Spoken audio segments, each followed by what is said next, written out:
Hey guys. So welcome to webinar 6. We're going to go over the EZSandbox again. We're going to be doing lesson 2. I think it's networking and storage. So that'll be pretty exciting. Yeah, I just wanted to mention that I think last week we went a bit quickly just because we were trying to cover so much information. This week I wanted to maybe go a bit slower. And, make sure that I got all of your guys' questions and stuff sort of as they come a bit sooner. So I'll be trying to keep an eye on that moving forward. But I'm only on one monitor today, so if I miss something, let me know. You can feel free to unmute your mic, but I'll be trying to check chat pretty periodically. I know also last week we were going to go over the CLI, and we didn't do that.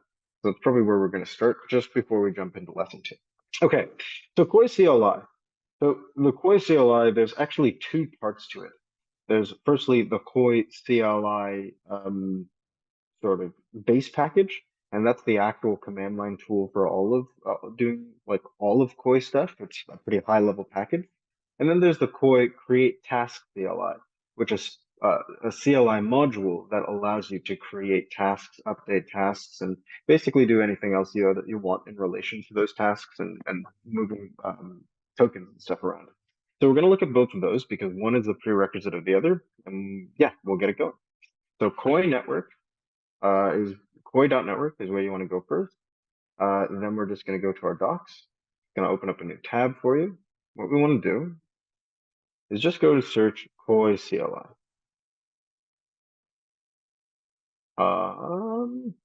So you'll notice that there's two CLIs in this search. That's what I want to show you.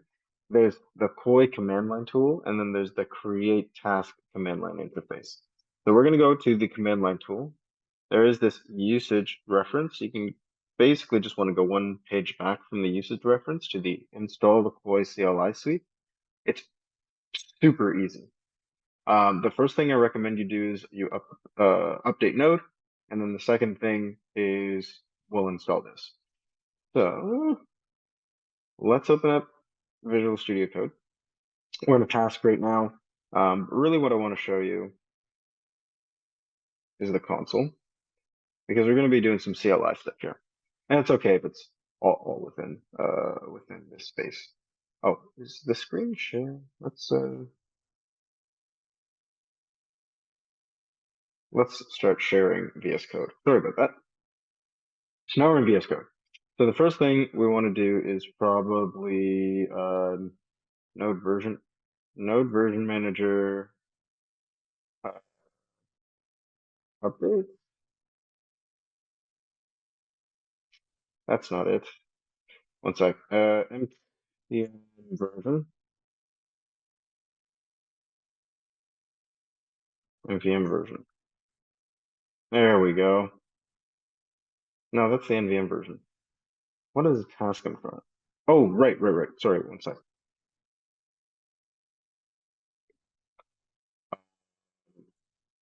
We're trying to update node.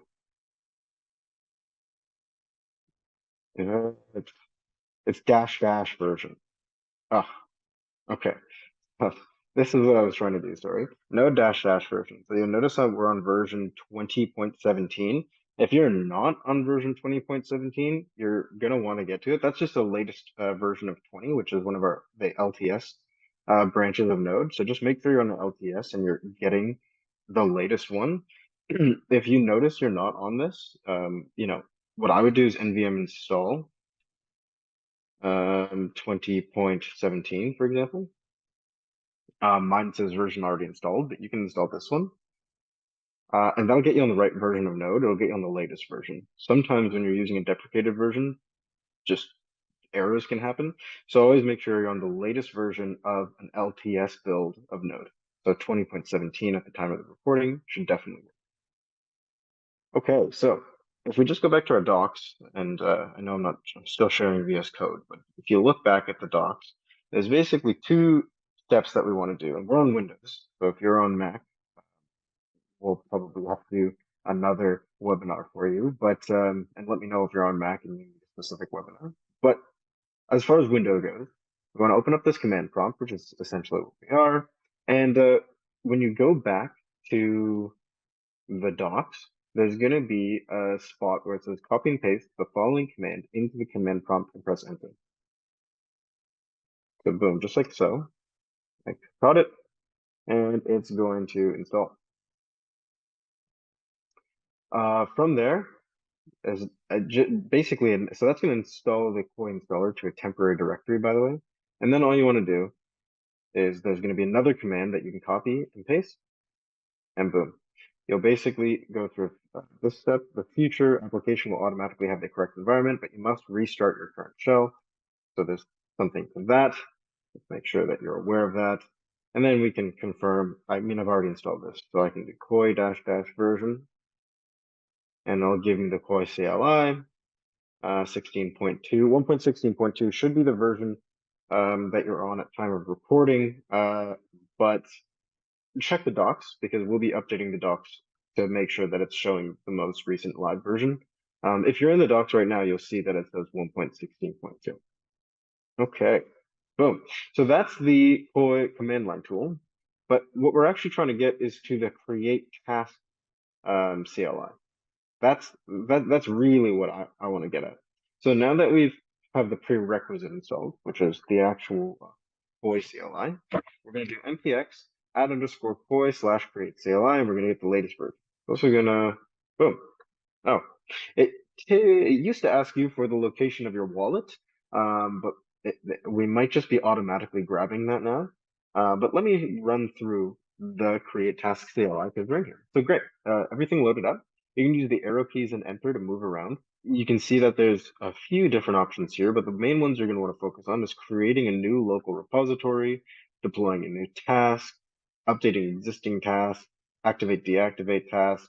You could use claim reward, but typically we don't use that function too much anymore. Fund task with more Koii, we use that pretty frequently. Withdraw staked funds from a task. Again, don't use it too frequently, but it's here if you need it. And upload an asset to IPFS, like a metadata or local vars, which is pretty nifty, depending on what you're trying to do. So let's pretend we're going to upload an asset to IPFS. Let's say it's like there's a file that you want to dynamically serve to everybody running the task. Obviously, you don't want to have to, webpack that in and update the webpack configs. That'd be way too much work. It's probably just easier to upload it to IPFS, create a CID, and that CID, to content ID, will basically always let you fetch. So we're just going to click yes, because as you can see, it's automatically fetching our wallet here. So we just press Y and it automatically fetches our wallet. It's going to say enter the path of your staking wallet. It doesn't seem like we're capturing that automatically. So how you're going to get to that is you're going to click, you're going to hold the Windows and R button, and you're going to type percentage app data percentage. So your Windows plus R, then percentage app data percentage, just like that. It'll take you to this roaming folder. You don't actually need to be in the roaming folder. Go back to app data, go to local. We're going to be looking for, I think it's called programs, programs. It's called programs right here. Desktop node right here. And I believe the staking wallet is in here. Let's go with that. Sorry, bear with me. I might have gone to the wrong folder.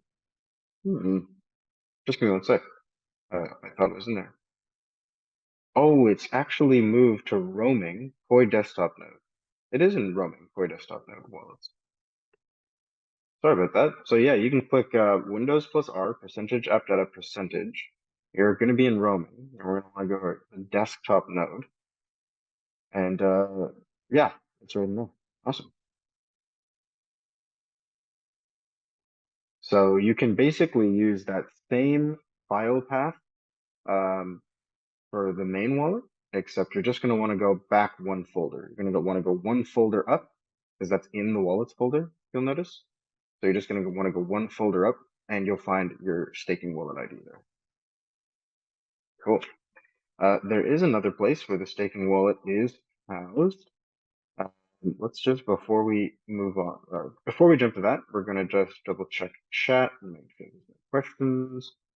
Awesome, nothing in there. Okay, so there is another way to get to your what's it called, staking wallet. It's under the namespace folder. That's where you'll find your staking wallet too. You can find it under your namespace folder. So that's again percentage app data roaming desktop. Then you go to namespace, and it's right there too. So I'll put that right in chat, which is C users, your username, app data roaming, Koii desktop node namespace, and then you'll find your namespace staking wallet there too. So a few different options. We are updating pretty consistently. Oh, I didn't actually copy that. We are updating pretty consistently. So I just want to warn you that things might change. If they do, just go into the Discord, open up a ticket. We're always more than happy to help. Here's something to note. Here's why I just got messed up myself. If you have an old version of the desktop node, you might have a folder called desktop node. You actually want to go to Koii-desktop-node. You want to go to that folder. That's where you'll find your actual wallets and stuff. That's why I went into the folder earlier. It wasn't there. I went in again, and it was there. I was curious why that happened. Turns out there's two folders. So keep that in mind. Okay, so we're just going to paste that in. You can right click in VS Code to paste in the console.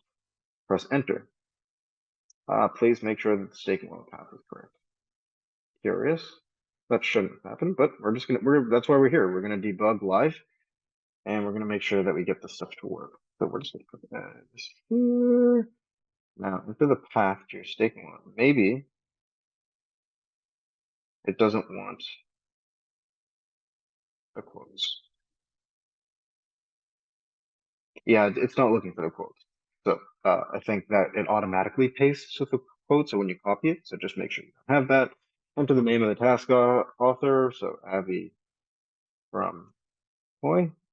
Task description. An example for the webinar, right? Task depository URL, we're just in none. The image, we don't want to add any of the requirement types. And boom, your metadata CAD is created. That's awesome. So there's a metadata folder that's been created too.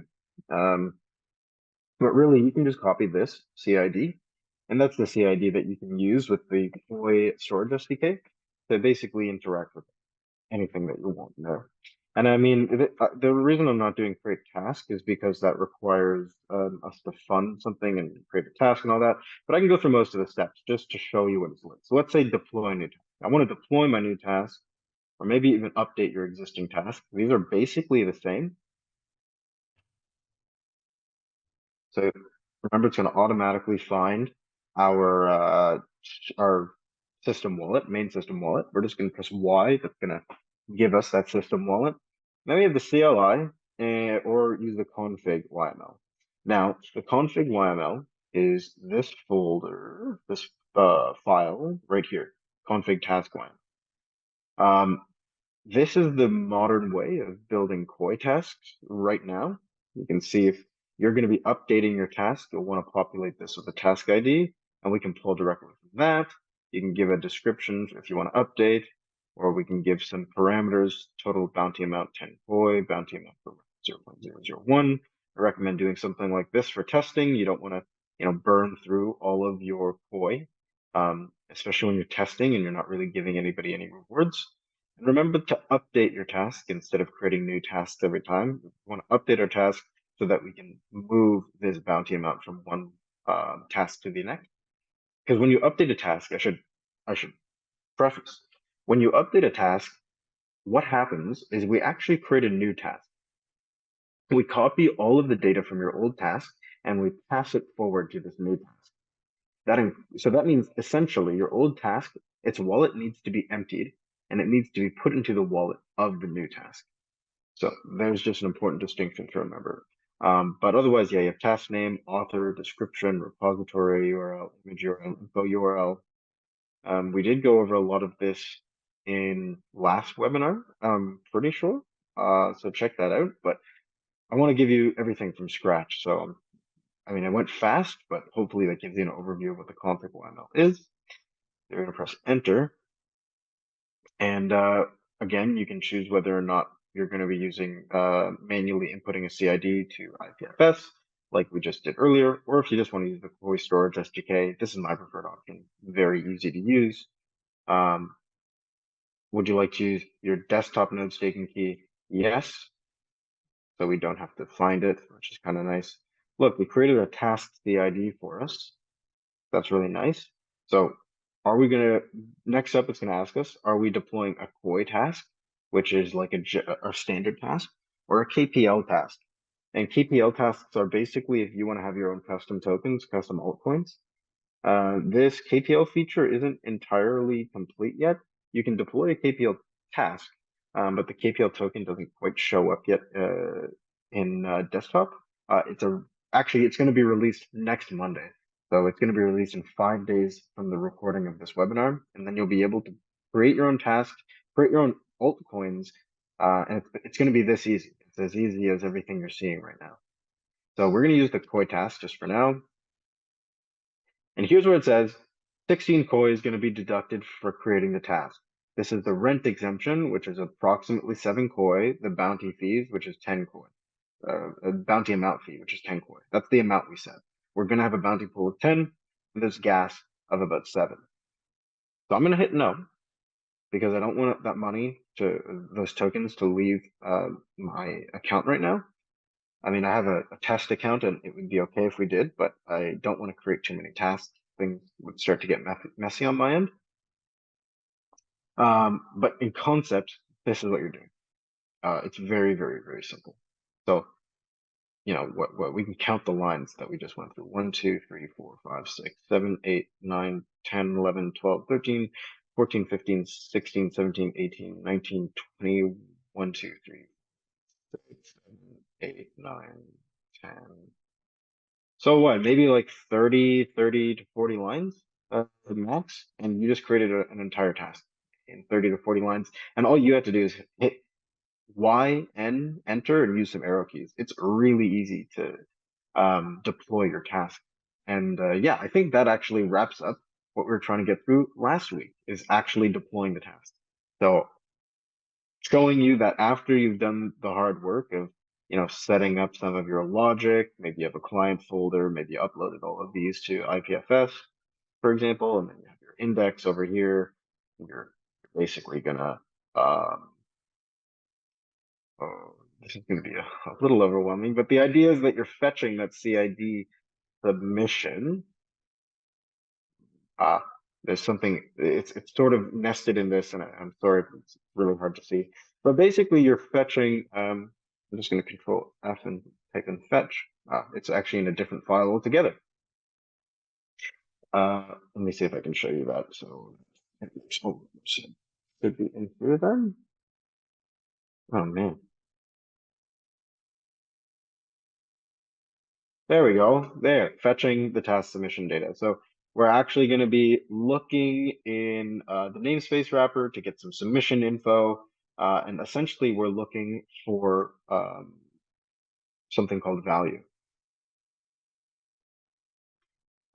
It's a little hard to show you. I didn't really plan to show you moving through this full stack app, so a little turned around. But in concept, there's a fetch CID. So using the oh, it's called read file sync. Using the Koii storage SDK, you can use read file sync so that you can read in a CID, and then that CID is essentially going to be uploaded to your local DB as whatever you name it. In my task, it's just called value. Trying to find it. Value. Yeah, here we go. Here's some stuff that's commented out, but you know, it's pretty valuable for teaching. So it would say const value is hello world. optionally store this in the NEDB. Now, let's pretend that instead of storing in the NEDB, we actually had something like FS, oh, the FS dot, FS escape dot, read file sync. I don't have it imported in a specific thing, but it would look like this. You probably like put in a string that's the CID, maybe a key. Sorry, it actually goes like this. Key, CID. That CID becomes the value. And then you would assign that to value, right? Oh, const value is how it works. Let's assume that we did const value equals fetch this CID. And then if value, right, we're going to store the set or get the set if we wanted to, if we're storing locally, or we could just do whatever we wanted to evaluate value. Value now becomes whatever value we store. Right? The value CID, if this makes sense, right? So now, whatever value you store, const value, you can read the file sync, the key, and then the CID value. You've just collected whatever data object you want, and you can move that around. So yeah, it's basically as simple as doing some of that. So putting all of your other assets into IPFS so that it's on I was about to say so it's on the cloud, but I guess so it's on the chain, which is also the cloud in this context. So that you aren't putting it on the nodes to constantly deliver large files, especially if you're doing something like a game. And then that way it makes index really easy, where all you need is a bunch of endpoints that are just looking through these CIDs and stuff like that, and doing some pretty cool but pretty basic logic, nested logic for sure, because of the way that these endpoints kind of work, at least in my architecture. Maybe you can figure something else out a bit better, but this works perfectly fine. You have an if statement, you're going to console log something. Remember, when we console log here, we're actually outputting to our output log. So the task can actually, like, we write a file called output.log, and anything that console logs gets sent in there. So that's typically why in Koii tasks we put these in here. It's not to make the code messy. And then we have another if statement. There's probably an else that comes along with this if. Then we have a try and another if. So it's pretty nested, pretty messy, but it works really well. Okay, cool. So let's start sharing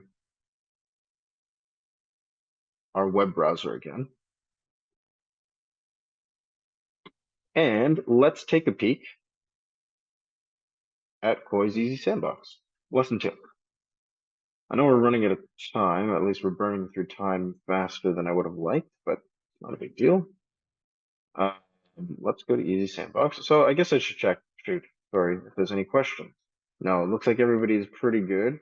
Let me know if you have any questions. I'm more than happy to answer them, but we will keep going. I'm hoping that everybody has moved through lesson 1 of Koii's EZSandbox. Excuse me. I'm hoping everybody's gotten through lesson 1 of Koii's EZSandbox. If not, I think on our YouTube, you can actually find the video. Go to YouTube, you go to Koii Network. Oh, it's right there. Oopsies. And oh yeah, look at this. How to create your own Koii task walkthrough featuring Soma. I really like that. This is Koii's EZSandbox though. This is part 1 of this webinar. I go over lesson 1. So if you want to check that out, feel free. If you have any questions though, or you want me to go over that right now, I definitely don't mind. Yeah, cool. So I have this banner at the top of my screen. Can't actually see what I'm doing here. Okay, awesome. Lesson 2. What is in lesson 2? Networking and storage. Awesome, I got it right. Okay, once we've got the basics down, we can move on to writing a task of our own. We're going to learn to use networking and storage with the examples of a simple file server. Yeah. I don't think we're going to go over the Dockerized node today. That might be something for another day. But for now, let's go over node-to-node communication. So yeah, basically, yeah, we've seen how to navigate and run simple tasks, and now we're going to talk about wiring your own tasks to look at node-to-node communication, because we know that most of what happens in a decentralized atmosphere, especially in a decentralized network, um, peer-to-peer communication is paramount. So UPnP is universal plug and play. It's a pretty standard protocol, pretty standard implementation. It can be used for decentralized social apps, Web3 gaming, and many other tasks such as mathematical computation. UPnP is a set of networking protocols enabling seamless device connectivity.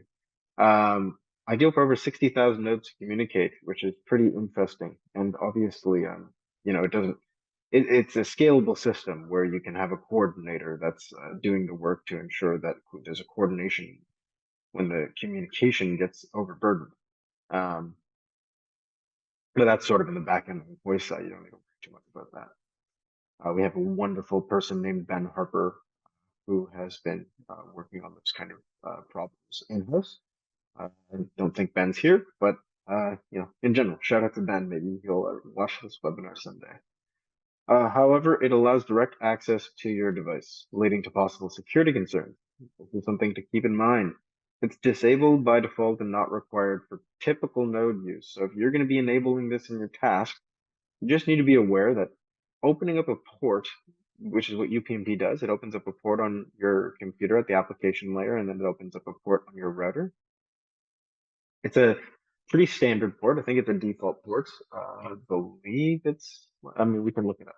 I'll have to guess. UPnP port, not forwarding, just the port. There you go. So the universal plug and play system operates over these two ports, one for UDP and one for TCP. And I'm pretty sure 1900 is what we use over UDP. And I'm not sure if there's a TCP implementation. I'm sure it would work if you set that up. Yeah, so the security risk from opening up a port is obviously that unknown incoming traffic can start hitting your node or the node that your customer is running. That's in concept okay though, as long as we're being careful about what can happen on the node. We're not basically how I would say this is this becomes a security risk when you don't follow standard security practices, like software engineering security practices. So things like make sure that you're not editing or updating inner HTML. Make sure you're not exposing your database to the user.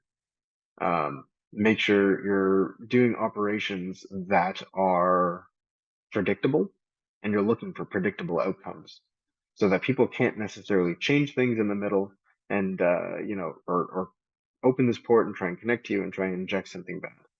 Now, of course, Koii does have its own mechanism to stop something like this. They're internal and they're built in, but I wouldn't worry too much about those things. They're all happening in the back end, such as like our endpoints and the way those are encrypted, like the default endpoints. But again, be wary, be wise that this is a possible vector for attacks, and you need to secure that if you're going to open up this vector in your own security or Koii task. So I know that was a little pedantic. Sorry for going on so long. Let's start talking about UPnP. So, like Laura mentions here in her EZSandbox, that everything we've done right now involves a single node. And the task with the task that is basically independent of other nodes. Now, if you can do this, you have a really simple task, like incredibly simple. I mean, if you know what you're trying to do, then obviously you have to do the logic that makes your thing do what it wants to do. But let's say it's something as easy as using Puppeteer and scraping Twitter. You don't need to communicate with any other nodes for that, really. For the auditing stage, you would. For the task stage, all it needs to do is log into Twitter using some environment variables. Environment variables stay locally on the user's computer, so you're never going to be gaining access to, for example, someone's Twitter password. So you can use those. Oh, sorry. So you can use those essentially to get a task going really quick, really efficiently, and only has to do sort of a few, dynamic, but sort of pseudo-linear steps. They at least they flow in one direction. But when UPnP is involved, when you need to communicate with multiple other nodes, when you need to share database information and stuff like that across nodes, when you need redundancy or real-time updates, that's when things get a little more tricky because there's a lot more back and forth that's happening between the nodes. So um, this is, this is where UPnP really comes into play. So again, there's a security note. Just be wary of this. Maybe read it. There's settings like enforced tunneling and stuff like that. Um, oh, right here, perfect. In the settings, uh, you know, to your appetite, you can enable or disable these. Now, it would be typical of networking tasks to give more bounties. This might not be true if you're a new task developer. You're just developing something really fresh. You maybe don't have many users at all, or maybe you don't have a business yet. You're just trying to launch a business idea, then it probably doesn't matter to you. But in concept, if people are going to be doing exposing networking features, they want to have a higher. So let's spend the next 10 minutes talking about. Actually, maybe we'll spend just the let's go over part two and part three really quickly, and then maybe I'll leave some time at the end for questions. And also, making sure that we're all getting into the Discord and all that fun stuff.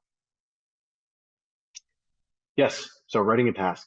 So if you want to enable UPnP, the easiest way to do it is this add-on and the require internet value. Actually, that's all that you need.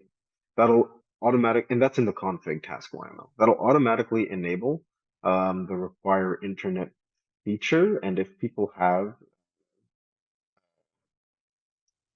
this enable networking enabled, then yeah, then you can use this add-on. So that's pretty cool.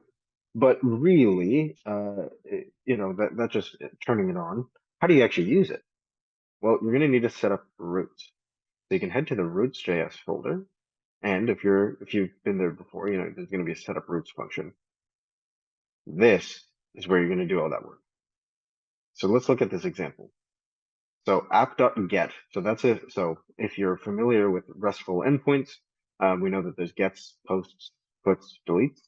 So this is gets. If the app receives a get at this endpoint, so there's the root endpoint that's inherently there. And that root endpoint is task/task ID. And then we're going to do /task state. It's an async response request. Example endpoint returns task state. Okay, const state, await namespace wrapper, get task state. We're going to console.log it. You might want to do better console.log. Remember, this goes to your output logs. It's very useful to have these in Koii task. And then we're going to response status 200. Status 200 is okay. And then we're going to return the response as JSON task state. And of course, you're probably going to want to configure your Express app to handle JSON. What does that look like? Configure Express for JSON. And this is just the Geeks for Geeks. Perfect. And they have a really great simple example right here. You need to have app.use express.json. Otherwise, it's going to use the standard HTTPS formatting, HTTP formatting, sorry, which is much more difficult to parse. HTTPS responses or HTTP responses have things like headers and all that other stuff. I mean, not that a JSON response doesn't have it, but we like to work with JSON responses because they're easier to work with. You can do something like rec.body.name, and it's a really easy request is what rec means. It's a really easy notation to sift through your returned object. That being said, if you're more familiar with HTTP responses, or you're just familiar with Express, and you know how you want to set up your Express app, then feel free to do it your own way. Koii's roots will basically work with anything. Boom. You can visit it. Okay, yeah, great. Task/task ID/task state. And yeah, when the task is running, you can actually check it just with task state. But is that true? Is that what that says? When the task runs, there will be an empty entry in the logs. You can view the endpoint by visiting. Interesting. I didn't know that. That's something I didn't even know. I just learned that today. So look at that.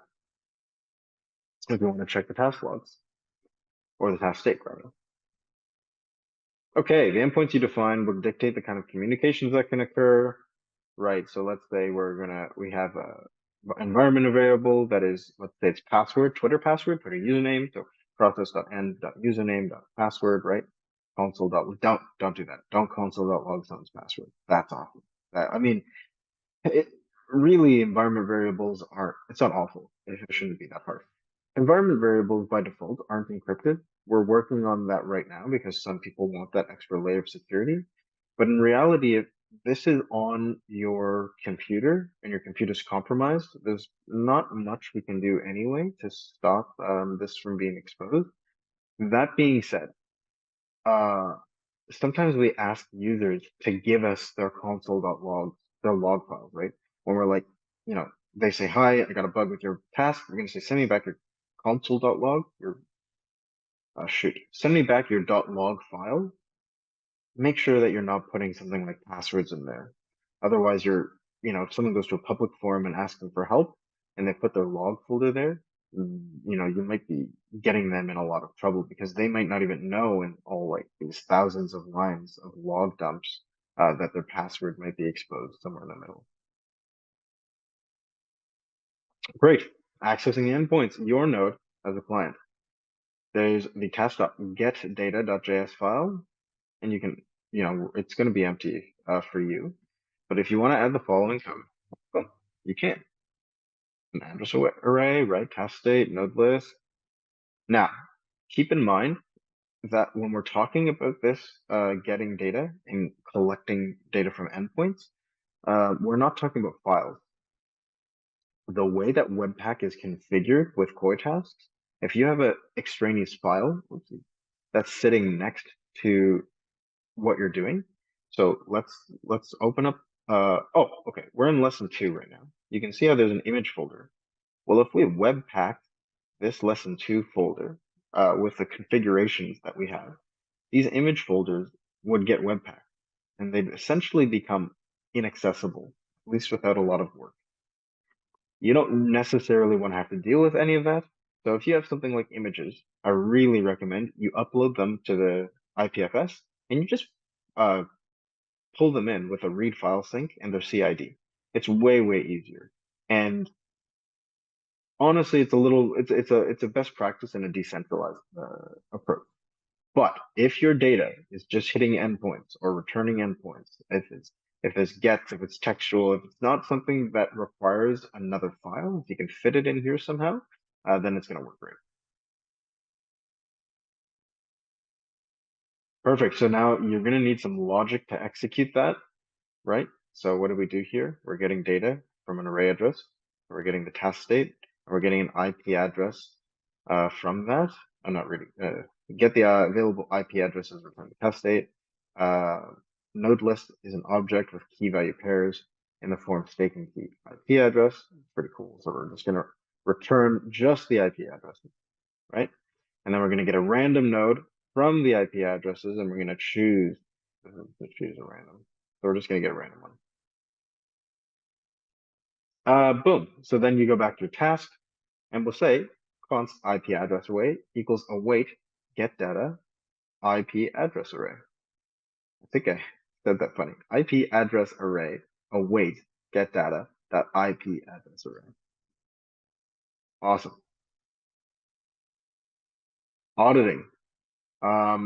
Again, auditing is pretty easy in most situations, but basically you're gonna want to have a vote that is a true or false.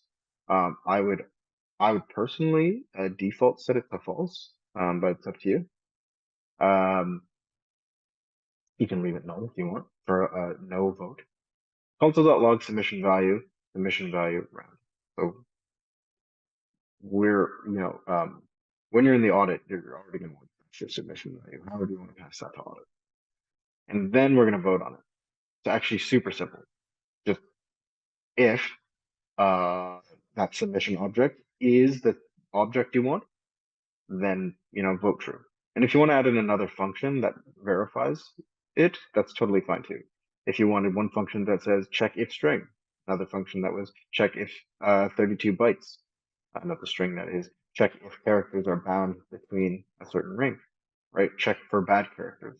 You can have all that stuff. And you can make all those pass true before you vote true. All right, so I realize I went way over time. So I guess we'll be doing this last bit, file storage and sharing.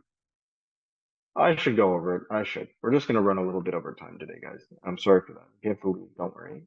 But basically, let's look at this store file function, right? Data file name equals value.json. Client equals new Koii storage client. You've instantiated a version of the Koii storage client, which is how you can access the Koii storage SDK, and how this is the client that ends up using it. So we're going to get our base path, right? That is namespace wrapper.get base path, right? And we're going to write the data to a temporary file, right? This is a temporary file. This won't last forever. I'm going to write the file saying, okay? We're just putting it here. You can also use process, CWD. You're just making a temp file, so it doesn't really matter. Right? We're going to get the user staking account. Pretty straightforward. Now we're going to upload the file to the IPFS. Okay? The CID is upload file, right? Upload file. This is the file. Okay. User staking is the, sorry. Yeah, this is the path to the file itself. User staking is the submitter account. Console.log, store the file CID. Boom. So we're going to unlink the sync, which means we're getting rid of the temp we just made. Or at least when we unlink, we're actually just telling the system that it can delete it. But it doesn't necessarily do it at that moment. And yeah, so there's also an unlink sync here if you caught an error. Now let's use that in our task. We want to use that CID. So we're going to say const CID equals await store file process and value. If CID, store set, CID, store into a value. Amazing. Finally, we receive the CID from the local DB and send it as a submission value. Pretty straightforward, actually, too. CID, await namespace wrapper, store get the CID. So this is if you're storing it locally. Store get CID, because we stored it locally here. Retrieving a file, which is what I was just talking about. So let's look at this. Client blob equals client.get file, CID file name. So it's get file. It's not, I've been saying read file sync, but I think that's actually a local tool. So that's that. You can look in our docs to just confirm that. But what we're saying here in our EZSandbox is get file, and you can put the CID in the file name. And yeah, you'll basically get your blob back, and it's pretty straightforward. So we ran right up to the line. I just want to say a few things, and then I'm going to open it up to questions. The main thing I want to say is anybody who's not in the Discord, I suggest you join right now. I'm going to put a link right into the chat. We're going to go to general, we're going to create an invite. We're going to edit the invite link so that it expires never, and that's going to generate our nice discord.gg/Koii-network. Join that. Come into the Discord server, and if you haven't already, go to dev applications.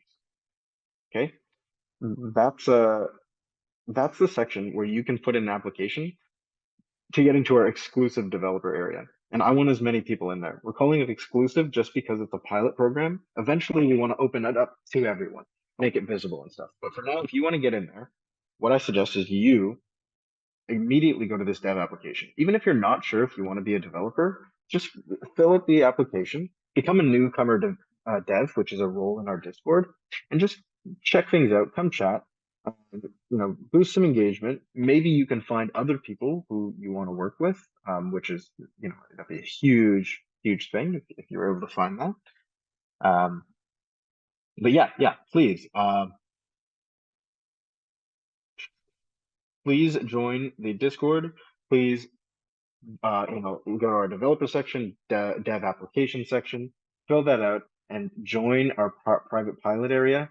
The earlier you're in there, and the more engaged and active you are, the better a chance that you're going to get selected for our accelerator programs, the better chance you're going to get for our grants, all that kind of stuff. Whenever we're giving out money and it's free money, we're giving free money to people who are most active and engaged in our community. So I just wanted to get that one out there.